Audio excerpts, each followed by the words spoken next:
ये कहानी है मनीष नाम के एक लड़के की जो मिडिल क्लास फैमिली में पैदा हुआ और 12वीं क्लास तक टॉप करता आ रहा था। कमाल का बच्चा, पढ़ने लिखने में सबसे आगे, और उसकी फैमिली को उस पर गर्व था।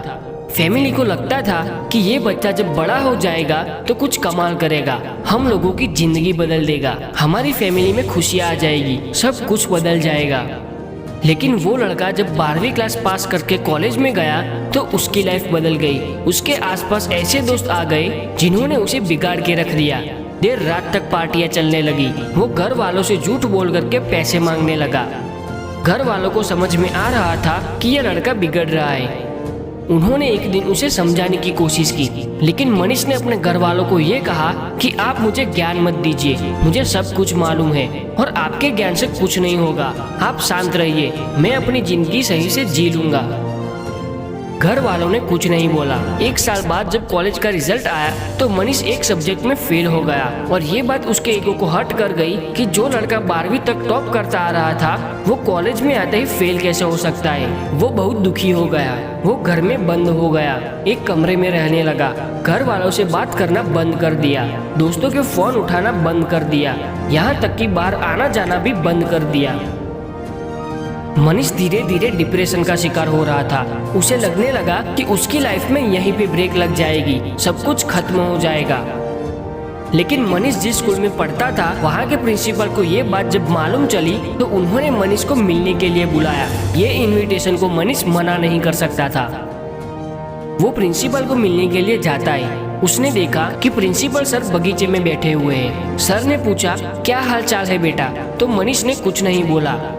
5-10 मिनट तक उन दोनों के बीच में कोई बात ही नहीं हुई। तो प्रिंसिपल सर ने सोचा कि क्या अलग किया जाए। उन्होंने आग में जलते हुए एक कोयले के टुकड़े को लकड़ी से धकेलकर मिट्टी में फेंक दिया। जैसे ही उसे मिट्टी में फेंका तो थोड़ी देर बाद वो जलना बंद हो गया। तब मनीष ने सर को कहा, ये आपने क्या किया? ये कोयले का टुकड़ा आग में जलकर हमें गर्मी दे रहा था, उसे बाहर मिट्टी में क्यों फेंक दिया? तो सर ने कहा, ये टुकड़ा अभी बर्बाद नहीं हुआ, हम वापस इसको ठीक कर सकते हैं। उन्होंने उस कोयले के टुकड़े को मिट्टी से धकेलकर वापस उस आग में डाल दिया। थोड़ी देर बाद वो कोयले का टुकड़ा वापस से जलने लगा, गर्मी देने लगा। प्रिंसिपल ने मनीष को कहा, कुछ समझ में आया? मनीष ने कहा, नहीं। तो फिर प्रिंसिपल ने कहा, मैंने तुम्हें यही समझाने के लिए यहाँ बुलाया है। ये जो कोयले का टुकड़ा है ये तुम हो। तुम जब आग से बाहर आ गए, गलत संगति में आ गए, मिट्टी में आ गए तो बुझ गए, लेकिन तुम वापस से आकर के जल सकते हो। पर शर्त यह है कि तुम्हें आग में वापस आना होगा, अपनी लाइफस्टाइल बदलनी होगी, अपने दोस्त बदलने होंगे, अपनी हैबिट्स बदलनी होगी। ये बात मनीष को समझ में आ गई। उसने अपने आप पर काम करना शुरू कर दिया।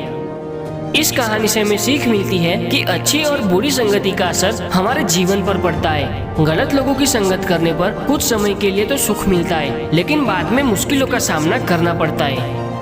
पानी की बूंद जब गर्म तवे पर पड़ती है तब वो मिट जाती है, वही पानी की बूंद जब कमल के फूल पर पड़ती है तब वो चमकने लगती है, और जब वही पानी की बूंद शिप में जा गिरती है तब वो मोती बन जाती है।